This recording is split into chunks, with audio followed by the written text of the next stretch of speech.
진리의 법, 이것을 책으로 쓴다고 하는 것이 정말로 어려워요. 왜냐하면 하나님의 생명이라고 하는 것은 우리가 손으로 만질 수가 없습니다. 약간 추상적인 단어이기 때문에 그렇습니다. 그럼에도 불구하고 그것을 글로 옮긴다고 하는 것은 결코 쉬운 일이 아닙니다. 그래서 진리의 5가지, 절대적인 진리, 그리고 진리의 법, 진리의 법은 예수 그리스도가 이 땅에 오셔서 살아갔던 그 방법, 그 법을 우리는 진리의 법이라 그렇게 말을 합니다. 이것을 제가 지금 책으로 쓰기 위하여서 준비를 하고 있습니다. 아마 오늘이 이제 마지막 강의가 되고 9월 달에 우리가 만날 건데 약 한 달, 보름 내지는 2달 동안 제가 이 작업을 하려고 계획을 세워놨습니다. 지금 아주 첫 부분을 제가 한 10페이지 정도는 지금 써놨어요. 그러나 나머지 약 한 100페이지에서 한 120페이지 정도 나올 것 같습니다. 여러분들이 기도해 주시기를 바라겠습니다. 그래서 확실하게 이 진리의 법을 정리할 수 있도록 여러분들이 저에게 기도해서 하나님의 지혜를 받아서 이걸 쓸 수 있게끔 여러분들이 뒤에서 기도로 밀어주시기를 바라겠습니다. 이번에 이 책은 성경을, 물론 모든 기준은 성경 아니겠습니까? 성경을 기준으로 쓰긴 쓰되 아주 어려워요. 저도 진리의 법이 약 한 2달 전에 완전히 정리가 되었습니다. 그 정도로 이 진리의 법이 알아듣기도 어렵고 깨닫기도 어려워요. 그런데 알고 나면 이것처럼 쉬운 거 없어요. 알고 나면, 그러니까 다 깨닫고 알고 나면 천국의 비밀을 다 알아버렸기 때문에 이것처럼 쉬운 것도 없습니다. 그럼에도 불구하고 몰랐을 때는 또 이것처럼 어려운 것이 없어요. 아는 것 같지만 물어보면은 모르고, 그러니까 일어난 겁니다. 내가 아는 것 같아. 무엇인가 아는 것 같는데 이렇게 표현을 하려면 표현이 안 된다는 말이죠. 그러니까 무엇이라고 이야기해야 될까요? 잡을 듯 해도 잡히지 아니하는 거, 뭐 그렇게 표현하면 될 것 같습니다. 그러나 여러분들이 정말로 기도해 주셔가지고 제가 이 책을 마무리를 하면 진리의 법이 이거구나. 진리의 법이 너무 간단하네. 왜 이렇게 간단한 걸 가지고 어렵게 생각했지라고 여러분들이 마음의 기쁨을 아주 막 그냥 환희를 느끼게 될 것입니다. 너무 좋아요. 그러니까 알고 나면 너무 좋고 쉬운데 모르면 어려운 겁니다. 그런데 아까도 제가 말씀드린 것처럼 이 진리의 법을 이렇게 굴러 옮긴다고 하는 것이 결코 쉽지는 않습니다. 그럼에도 불구하고 제가 성경을 기준으로 해서 많이 애화를 들 거예요. 애화를 좀 많이 들어서, 그렇다고 해서 잘못된 뭐 그런 비유적인 애화, 성경을 뭐 비유로 해서 애화를 든다는 말이 아니고 생명이기 때문에 내가 체험한 것을, 내가 직접 그 생명을 체험을 해봤기 때문에 그 체험한 것을 글로 표현을 하겠다는 겁니다. 가끔씩 제가 세미나 시간 때 애화를 들어서 설명을 아마 여러분들에게 했을 겁니다. 그러니까 훨씬 쉽게 다가오죠. 그러니까 왜 진리의 성령이 나를 진리 안으로 이끌려서 예수님의 사건을 보게 만들고 그 사건이 내 삶과 어떻게 접목이 되더라라고 하는 것을 제가 아마 몇 번씩 예화를 들어서 설명을 했을 겁니다. 이게 바로 생명이에요. 그러니까 생명을 발견한 사람은 반드시 소유를 팔아서 그 생명을 삽니다. 그러니까 예수님께서 비유로 말씀하실 때 천국은 값진 보화, 진주를 구하는 장사와 같은 사람입니다. 그러니까 그 진주 보화를 만나면 무엇을 팔아요? 소유를 팔고, 그리고 진주와 보화를 사게 되는 겁니다. 이게 바로 생명이에요. 그러니까 생명은 사지 아니하면 안 되는 겁니다. 그런데 발견만 하면 반드시 소유를 팔아서 사게끔 되어 있어요. 그래서 그 사는 과정을 제가 체험했던 것을 이렇게 글로 한번 표현을 해볼 테니까 여러분들이 읽으시고 은혜를 많이 받으시길 바라겠습니다. 기대하시기 바라겠습니다. 그리고 저에게 힘을 좀 불어넣어 주시기 바라겠습니다. 잘 쓸 수 있게끔, 글을 잘 쓸 수 있게끔. 아주 저는 이번에 어려운, 정말로 이 진리의 법은 사실은 성경을 완전히 요약해버리는 거예요. 그러니까 진리의 법이라고 하는 것은 신구약 성경을 한 단어로 딱 표현하는 것이 바로 진리의 법이에요. 한 단어로. 성경이 무엇이냐? 그건 진리의 법이다 라고 표현을 할 수가 있습니다. 그러면 예수님은 어떻게 사셨냐? 진리의 법으로 사셨다라고 간단하게 정리를 할 수가 있습니다. 그러나 이것을 풀어 펼쳐놓으면 아주 그냥 내용이 좀 복잡하고 어려울 것 같지만 실상 그렇게 어려운 것이 아닙니다. 알고 나면 너무너무 쉬워요. 그래서 여러분들이 저에게 기도를 많이 해주시면 제가 지혜를 가지고 어떤 사람도 약간 지식이 부족한 사람도 다 알 수 있게끔 그렇게 한번 글을 써보도록 하겠습니다. 기도 많이 해줄 사람만 아멘. 아멘한 사람에게는 복이 있을지어다. 진리의 하나님, 진리의 하나님보다 이제 하나하나 정리를 하도록 하겠습니다. 진리의 하나님이라고 하는 것은 아브람과 이삭과 야곱의 하나님을 진리의 하나님이라 그렇게 말을 합니다. 사람들은 하나님에 대해서 잘 모르고 있어요. 또 하나님은 오해를 하고 있습니다. 하나님은 우리만 믿는 것이 아닙니다. 유대 교회에서도 하나님을 믿고 심지어는 이슬람에서도 하나님을 믿고 있습니다. 오늘날 자유주의 신학자들, 특별히 있잖아요, 진보주의를 주장하는 사람들은 하나님을 어떤 식으로 믿느냐 하면 평화를 주시는 하나님, 자비를 주시는 하나님, 온누리의 자비를, 온누리의 사랑을 이런 하나님으로 믿고 있다는 겁니다. 이것이 맞는 얘기 같지만은 사실은 틀린 얘기입니다. 왜 틀린 얘기냐 하면 하나님은 우리에게 자비 그리고 평화를 주시는 하나님은 맞기는 맞아요. 그런데 문제는 뭐냐면 하나님의 생명, 약속에서 나온 평화가 되어야 되는 겁니다. 약속에서 나온 평화가 되지 아니하면 이 모든 것이 다 휴머니즘이 돼버려요. 인본주의가 돼버린다는 겁니다. 이런 모든 것은 불교에도 있고 유교에도 있고 이슬람에도 있어요. 그러니까 사랑해라, 형제끼리 서로 사랑해라, 이런 말은 우리 기독교에만 존재하는 것이 아니라 다른 종교에도 있습니다. 법정스님이라고 하는 사람이 있습니다. 이분이 얼마 전에 책을 썼는데 물론 이 세상 사람이 아닙니다. 한 15년 전에 돌아가신 걸로 알고 있는데 그분이 책을 썼어요. 그래서 그 책을 내가 읽어보았는데 그 내용 가운데 무슨 내용이 있느냐 하면 불교의 경전의 무슨 내용하고 산상수훈하고 내용이 일치하더라 그래요. 그러니까 산상수훈에서 무엇을 얘기하는 겁니까? 원수를 사랑하라, 대접받기를 원하는 사람은 먼저 대접하라, 이 모든 것들이 이런 거 아니겠습니까? 그런데 불교에도 그런 내용이 있다는 거예요. 그래서 야, 신기하다, 어떻게 불경하고 성경이 이렇게 내용이 비슷하지? 라고 주장을 해요. 그분이 그 책에다가 그것을 써 놓았다는 겁니다. 이걸 무엇이라고 한다? 휴머니즘이라고 그래요. 그러니까 지금도 휴머니즘, 하나님을 믿고 있는 사람은 비진리의 하나님을 믿고 있는 사람이에요. 그런데 이런 사람이 예배당 안에 너무 많이 있습니다. 엄청나게 많이 있어요. 이 사람들은 구원을 받은 사람이 아니에요. 이 사람들은 예배당 안에서 찬송하고 기도하고 전도를 한다고 할지라도 이 사람들은 지금 진리의 하나님을 모르고 있는 사람이에요.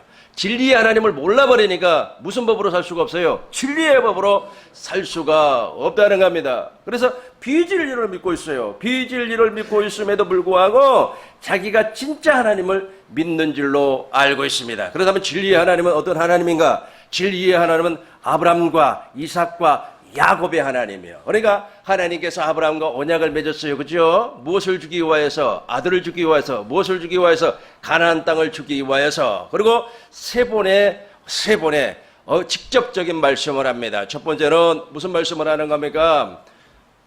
짐승을 반으로 쪼개서 횃불이 지나감으로 말미암아 무엇을 주겠다고 그랬어요? 가나안 땅을 주겠다, 상속자를 주겠다 약속을 했어요. 그럼에도 불구하고 그 약속을 믿지 아니하고 누구의 말을 들어버렸습니까? 부인의 말을 듣고 누구하고 동침을 했어요? 하갈 여종하고 동침을 해서 누구를 낳아버렸습니까? 이스마엘을 낳았어요. 지금도 이스마엘의 후손이 예배당 안에 엄청나게 많아요. 그러니까 이 사람들은 진리의 하나님을 모르고 있다는 겁니다. 그래서 우리 하나님께서 너무 화가 나가지고 13년 동안 침묵해버렸습니다. 그리고 창세기 17장에서 1장에서 나타나서 뭐라 그랬습니까? 너는 내 앞에서 행하여 완전하라. 어떻게 하면 완전할 수가 있습니까? 할례를 받으면 완전할 수가 있는데 그 할례를 받은 사람은 이제부터는 예수님의 입에서 나오는 말씀을 먹는다는 겁니다. 그래서 신명기 18장 13절에 보니까 너는 완전하라. 15절에 보니까 나 같은 선지자 하나를 세울 것인데 너희는 그의 말을 돌아라 그랬단 말이에요. 그러니까 이제 사도행전 2장에서는 그 사람이 누구라고 했습니까? 예수님이란 말이에요. 예수님의 말씀을 듣고 살으라고 하는 것이 바로 아브라함의 언약의 핵심이에요. 아브라함의 언약의 핵심이에요. 그리고 마지막 세 번째 시험을 하지 않습니까? 모리아 산에서 누구를 드리라? 이삭을 번제로 드리라 그랬습니다. 그 믿음을 보시고 우리 하나님께서 창세기 22장 17절에서 대적의 성문을 취할 자를 보내주겠다고 약속을 했습니다. 이것이 바로 진리의 하나님입니다. 진리의 하나님. 진리의 하나님은 이것만 약속을 했어요. 진리의 하나님은 이것만 약속을 했기 때문에 이것을 믿으셔야 돼요. 이것을 믿지 아니하면 비진리를 믿고 있다는 겁니다. 그리고 제일로 중요한 것, 그것은 무엇이냐면 새 언약인데, 새 언약의 내용은 무엇입니까? 새 언약의 내용은 우리 마음에 하나님의 법을 기록하겠다 그랬어요.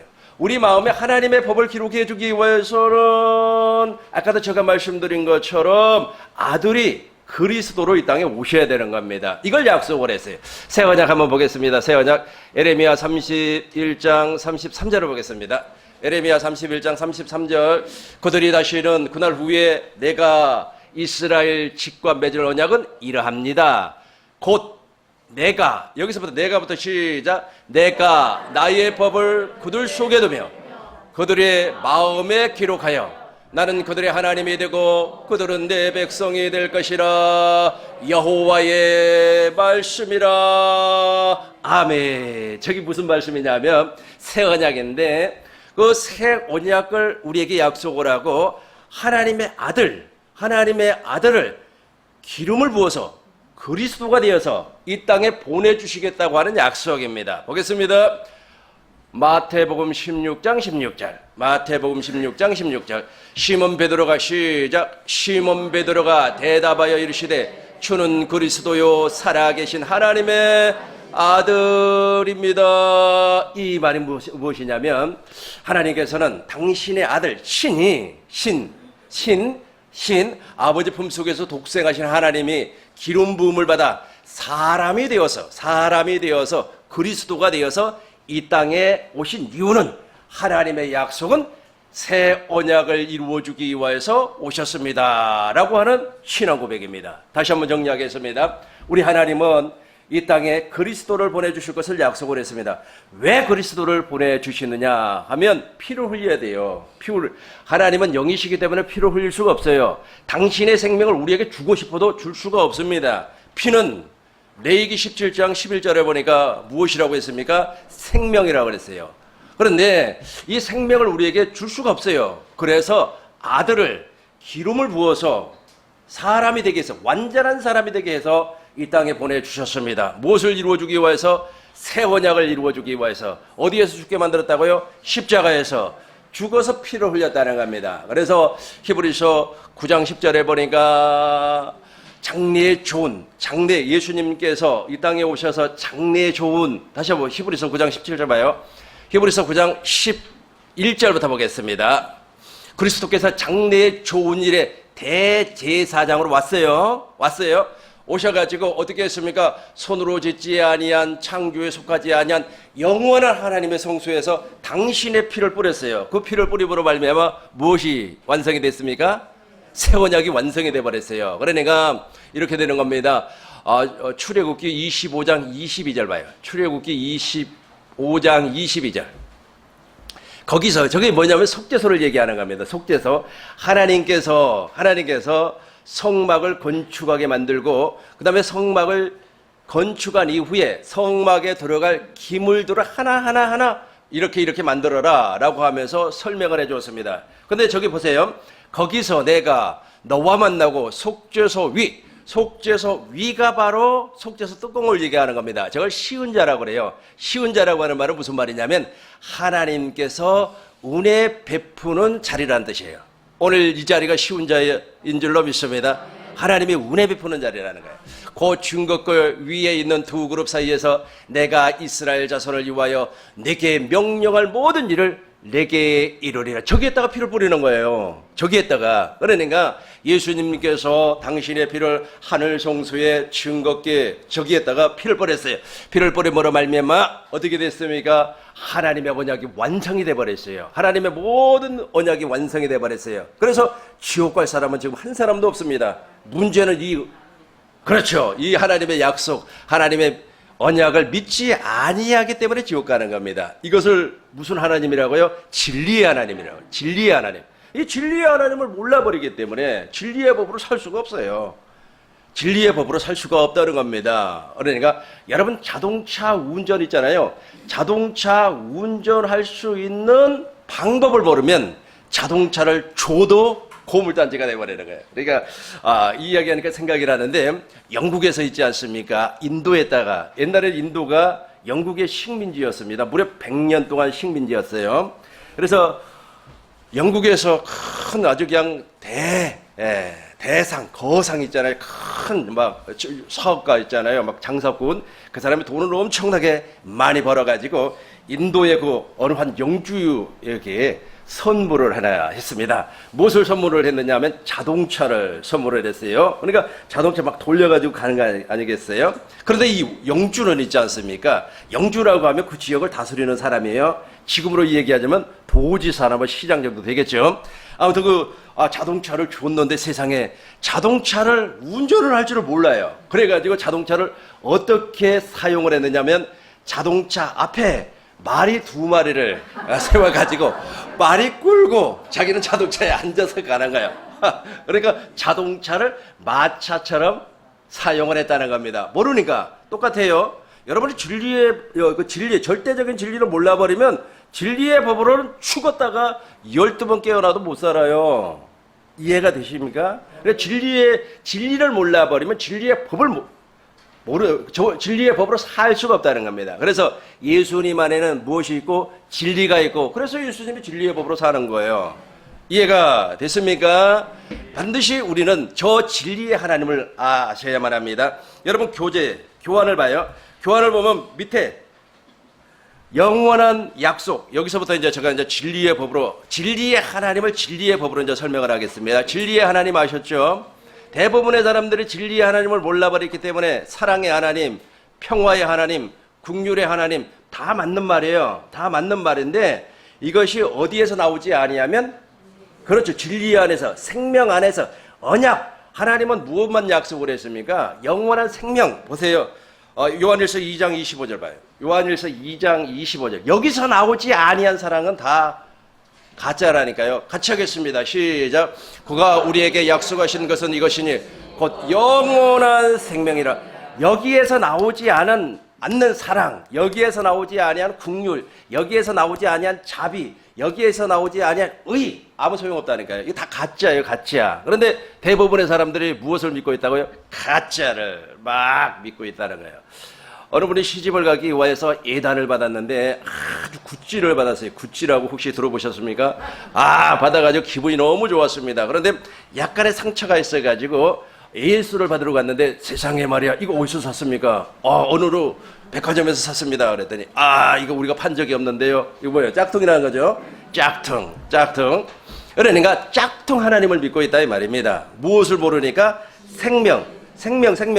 영원한 생명, 저걸 모르니까 그래요. 그러니까 자, 다시 한번 정리하겠습니다. 생명 안에, 하나님의 생명 안에서 나오지 아니한 사랑, 하나님의 생명 안에서 나오지 아니한 자비, 전부 다 가짜라는 겁니다. 그건 타 종교에도 있어요. 그런데 대부분의 사람들이 하나님의 생명, 하나님의 진리의 하나님을 몰라버리기 때문에 짝퉁 하나님에게서 나온 사랑을 마치 하나님 사랑으로 알고 있다는 겁니다. 그걸 제가 무엇이라고 그랬어요? 휴머니즘이라고 그랬어요. 휴머니즘이라고 하는 말은 무슨 말이냐면 인간이 인간을 사랑한단 말이에요. 여러분, 인간이 인간을 사랑할 수가 있습니다. 그러나 거기에는 반드시 대가가 따르게끔 되어 있어요. 내가 예를 들어서 누구를 긍휼히 여겼습니다. 긍휼히 여겨가지고 말이야 5만 원도 주고 50만 원도 주고 500만 원도 줬다고 가정을 해봐요. 그렇다면 거기에 대한 대가를 반드시 요구하게끔 되어 있어요. 공짜는 없다니까요. 공짜는 없다. 한번 따라해봐요. 시작. 공짜는 없다. 그런데 진리 안에서는 공짜는 있다. 그죠? 우리는 다 하나님의 은혜로 사는 사람이기 때문에, 그죠? 여기에서 엄청난 차이가 나버리는 겁니다. 그래서 진리의 하나님을 모르면 진리의 법으로 살 수가 없다는 거예요. 다시 한번 더 보겠습니다. 밑에를 봐요. 하나님의 얼굴을 보겠습니다. 보세요. 여러분, 하나님의 얼굴을 보지 아니하면 구원을 받을 수가 없습니다. 신명기를 보겠어요. 민수기 6장 22절을 보겠습니다. 민수기 여호와께서 모세에게 말씀했습니다. 그래서 여호와께서 모세에게 무슨 말을 했나가 보시자고요. 3절 아론과 그의 보세요. 아론과 그의 아들은 무슨 일을 앞으로 해야 될 사람들이냐 하면 그렇죠. 제사장 일을 해야 돼요. 그래서 하나님께서 아론과 아론의 자손들에게 엄청난 복을 줍니다. 어마어마한 복을 줘요. 근데 그 복이 무엇인가 보시자고요. 24절을 보겠습니다. 여호와께서 내게 복을 주시고 너를 지키시기를 원하며 25절 여호와는 그의 얼굴을 준다는 거예요. 얼굴을 보세요.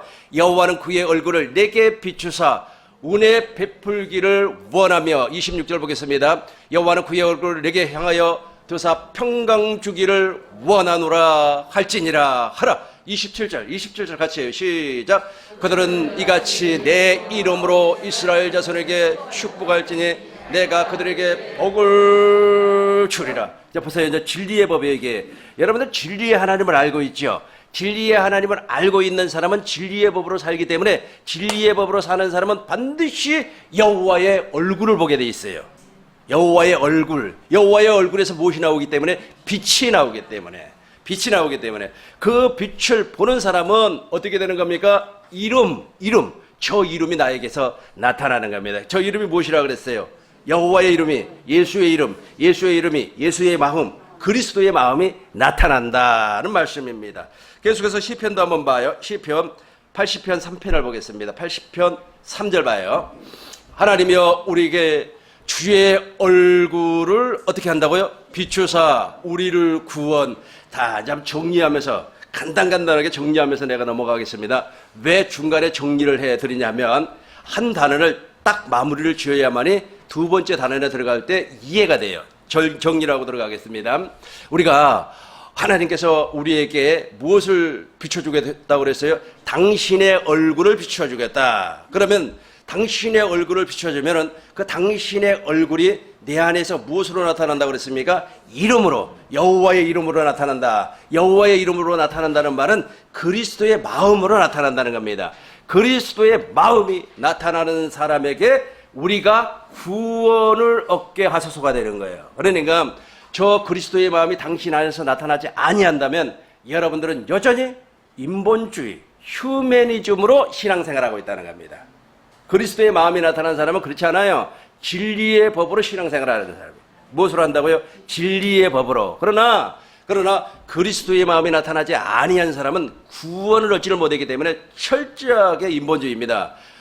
말이야, 내가 김 집사한테 말이야, 지난번에 김 집사 그 막내 아들이 시집을 갈 때 말이야, 내가 30만 원 부조인가? 축의금을 줬는데 말이야, 아이고 우리 큰 아들이 말이야 장가를 가는데 세상에 10만 원밖에 안 했어. 이렇게 돼버리는 거야 이게.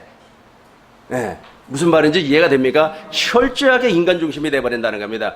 겉으로는 다 하나님을 얘기하고, 겉으로는 다 하나님의 탈을 쓰고, 겉으로는 양의 탈을 쓰고, 겉으로는 예수의 탈을 쓰고 있는데, 속에는 안 썼어요. 속에는 무엇이 없기 때문에? 진리의 법이 없기 때문에 무엇이 나타나지 않아요? 그리스도의 마음이 나타나지 않는다는 겁니다. 고로 무엇이 없어요? 구원이 없다는 말이에요.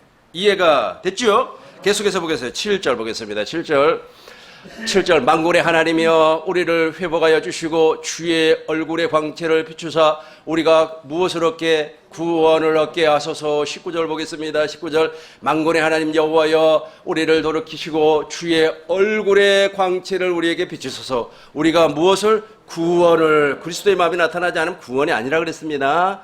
절대로 구원을 받은 자가 아니에요. 모든 것이 다 상대적인 거기 때문에 내가 이만큼 했으니까 너도 이만큼 해달라라고 하는 원리, 법칙이 통해버리는 겁니다. 사실은 이것이 죄와 사망의 법인 줄 모르고 그렇게 살고 있다는 겁니다. 이제 보겠습니다. 에레미야 31장 33절 아까 보았던 겁니다. 보시기 바라겠어요. 그들이 다시는 33절 그러나 그날 후에 내가 이스라엘 집과 맺을 언약은 이러하니라. 새 언약을 얘기하는 겁니다. 새 언약. 내가 나의 법을 그들 속에 두며. 보세요. 그러니까 내 하나님의 법이 내 안에 존재하고 있어요. 하나님의 법이 내 안에 존재하고 있으면 거기에서 무엇이 비춰진다고 그랬어요? 얼굴에 있는 하나님의 얼굴에 있는 광채가 나에게 비춰주고 하나님의 얼굴에 광채가 나에게 비춰주면 반드시 그리스도의 마음이 저 법으로 나오는 겁니다. 저 법. 그래서 무슨 법이라고요? 진리의 법이라고 그래요. 그래서 진리를 아는 사람은 진리의 법으로 살게끔 되어 있어요. 아무리 말이야 잡으면서 너 진리의 법으로 살지 마, 진리의 법으로 살지 마 라고 얘기한다고 할지라도 진리를 깨닫고 있는 사람, 진리를 알고 있는 사람은 진리의 법으로 살게끔 되어 있습니다. 그들 속에 두며 그들 마음에 기록하여 나는 그들의 하나님이 되고 그들은 내 백성이 될 것이라. 여호와 하나님의 말씀입니다. 호세아 4장 6절 보겠습니다. 호세아 4장 6절. 그런데 보세요. 이게 없어요. 진리가 없어요. 내 백성이 무엇이 없어서? 지식이, 이 진리에 대한 지식이 없어요. 아까도 제가 말씀드렸죠. 진리의 하나님에 대한 지식이 없으니까 인본주의가 돼버린다고요. 그래서 사랑을 실천을 안 해. 뭐 예수님처럼 살아야 되네. 뭐 예수님이 말이야 죽은 자를 살렸기 때문에 나도 그렇게 해야 되네. 막 하면서 예수님을 흉내를 낸단 말이에요.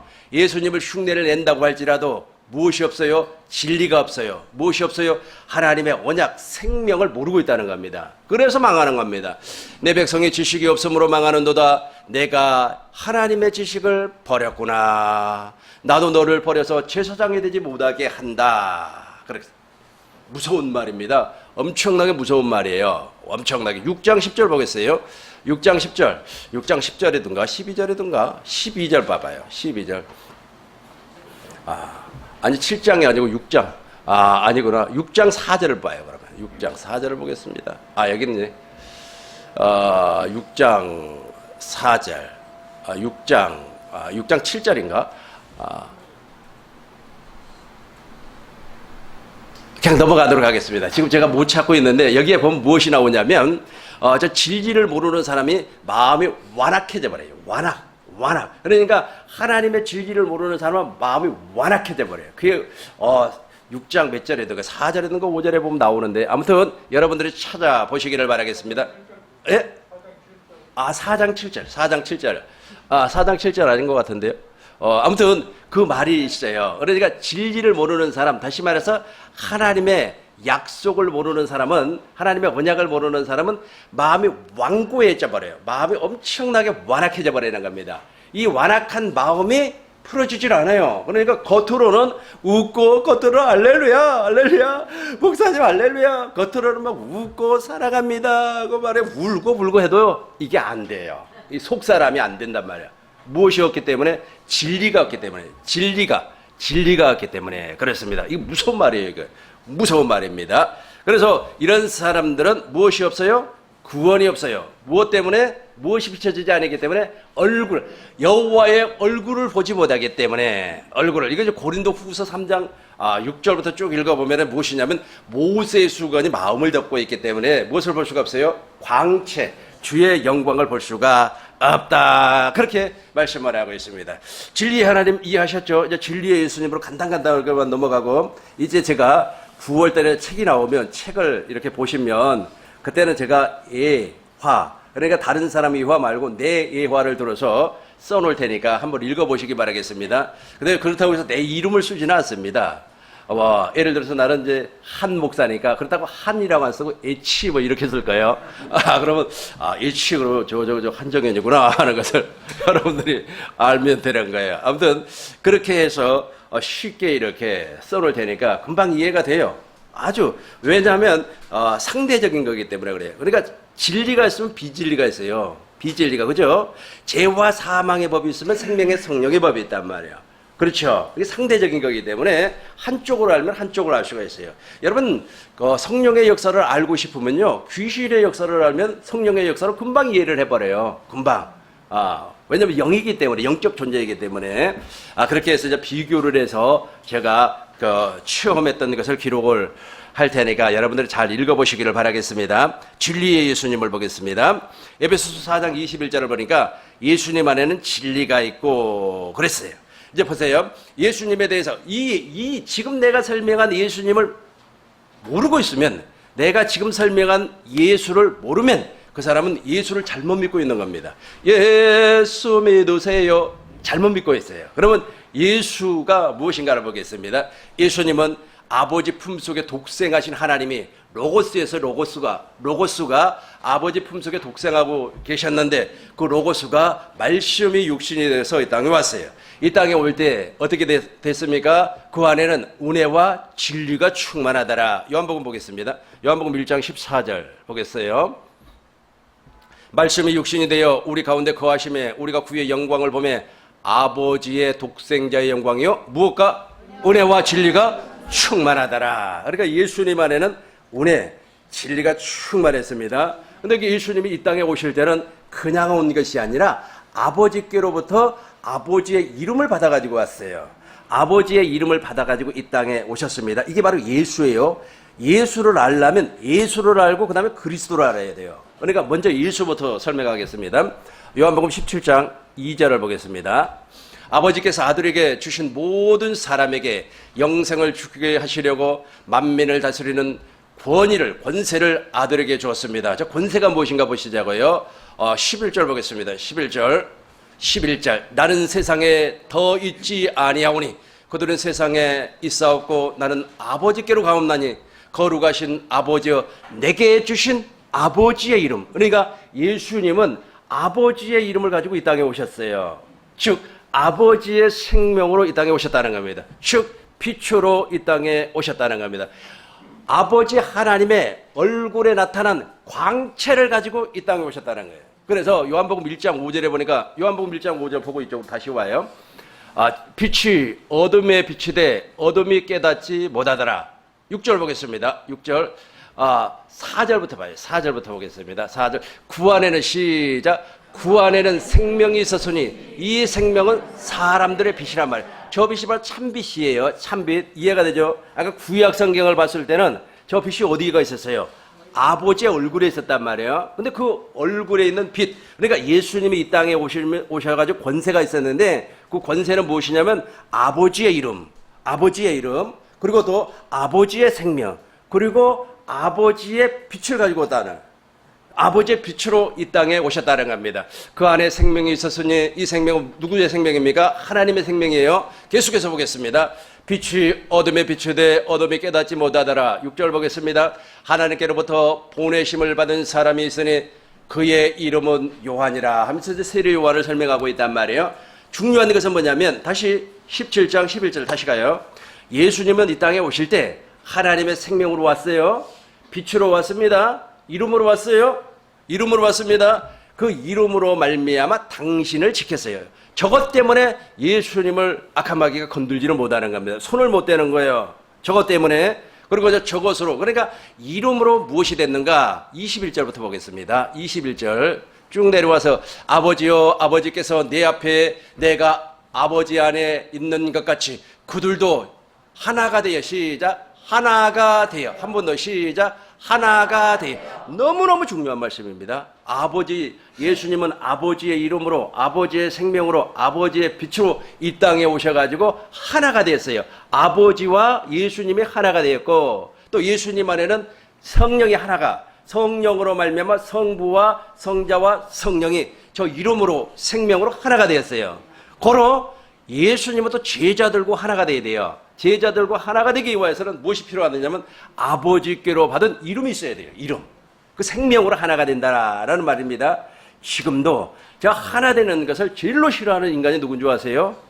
그렇죠. 비진리로 사는 사람들이 그래요.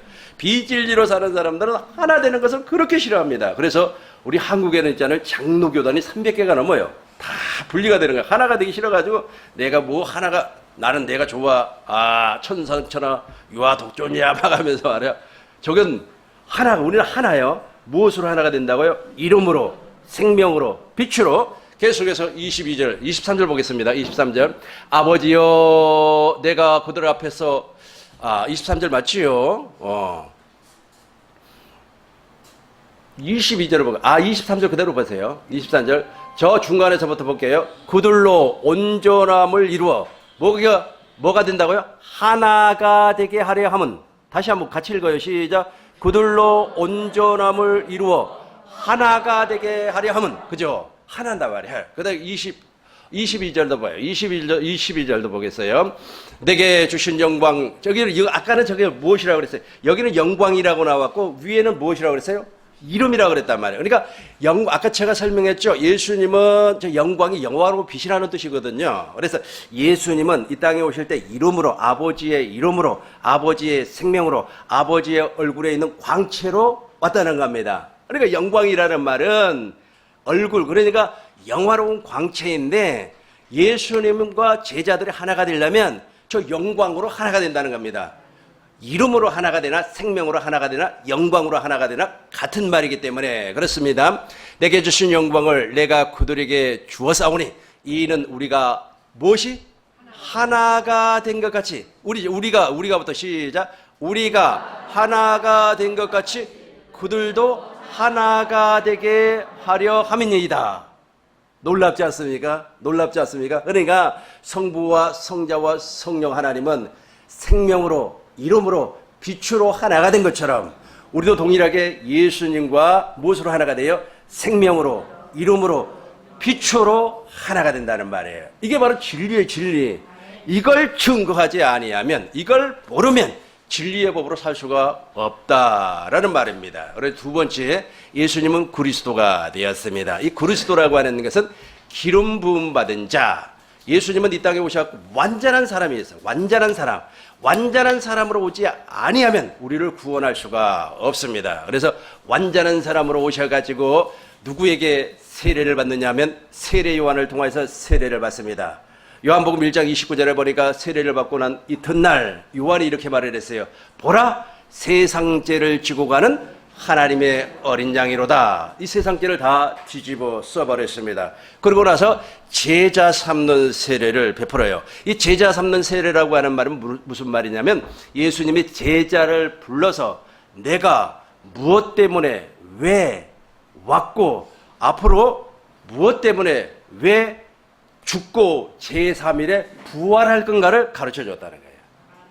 이걸 가르치면서 천국의 비밀을 가르쳐 주었습니다. 이것을 이제 제자들에게 하나하나 가르쳐 줬어요. 근데 제자들에게는 가르쳐 줬는데 제자 아닌 사람에게는 가르쳐 줬어요? 안 가르쳐 줬어요?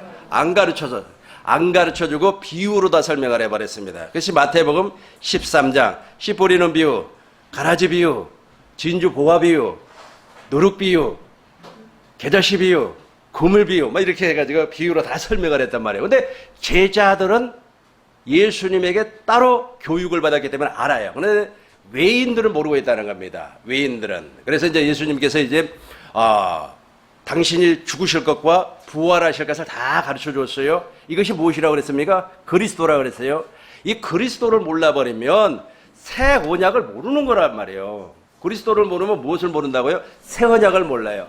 예수님이 그리스도로 십자가에서 죽으셔야만이 새 언약이 완성이 되기 때문에 그렇습니다. 그래서 예수님은 완전한 예수로 오셨고 완전한 그리스도로 오셨어요. 이 말을 다른 말로 하면 예수님은 완전한 하나님으로 오셨고 완전한 사람으로 오셨습니다. 전혀 흠이 없는 예수로, 사람으로 오셨다는 겁니다. 그래서 이 땅에 오셔가지고 예수님은 예수님 안에는 진리가 있었다고 그랬으니까 그 진리 안에서 뭘 했습니까? 아버지의 일을 하고 진리로 말미암아 아버지와 하나가 되고 진리로 말미암아 권세를 나타내고 진리로 말미암아 예수의 이름을 알게 했다는 겁니다. 26절 보겠습니다. 26절 이게 아주 중요해요. 26절을 기억하셔야 돼요. 예수님이 이 일을 하셨다는 겁니다. 내가 아버지의 이름을 그들에게 알게 하였고 또 알게 하리니 이는 나를 사랑하신 사람이 그들 안에 있고 나도 그들 안에 있게 하려 함이니이다. 이는부터 우리 같이 해요. 시작. 이는 나를 사랑하신 사랑이 그들 안에 있고 나도 그들 안에 있게 하려 함이니이다. 그러니까 주님과 하나가 된다는 거예요. 생명으로. 이것을 어떻게 한다고요? 알게 하는 거예요. 이것을 알게 하는 것이 예수님이 이 땅에 오신 목적이라고요. 목적. 이해가 됐죠? 근데 이 진리를 몰라버리면 비진리의 예수를 믿고 있다니까요. 그리고 어떤 사람은 말이야, 예수 믿으세요. 예수 믿으면 복 받아요. 예수 믿으면 암병이 떨어져요. 예수 믿으면 귀신이 돌아갑니다. 그래서 귀신 들린 사람한테 예수 이름으로 망하라니, 막 귀신아 물러가라 그런단 말이에요. 이게 전부 다 예수를 잘못 믿고 있는 사람이에요.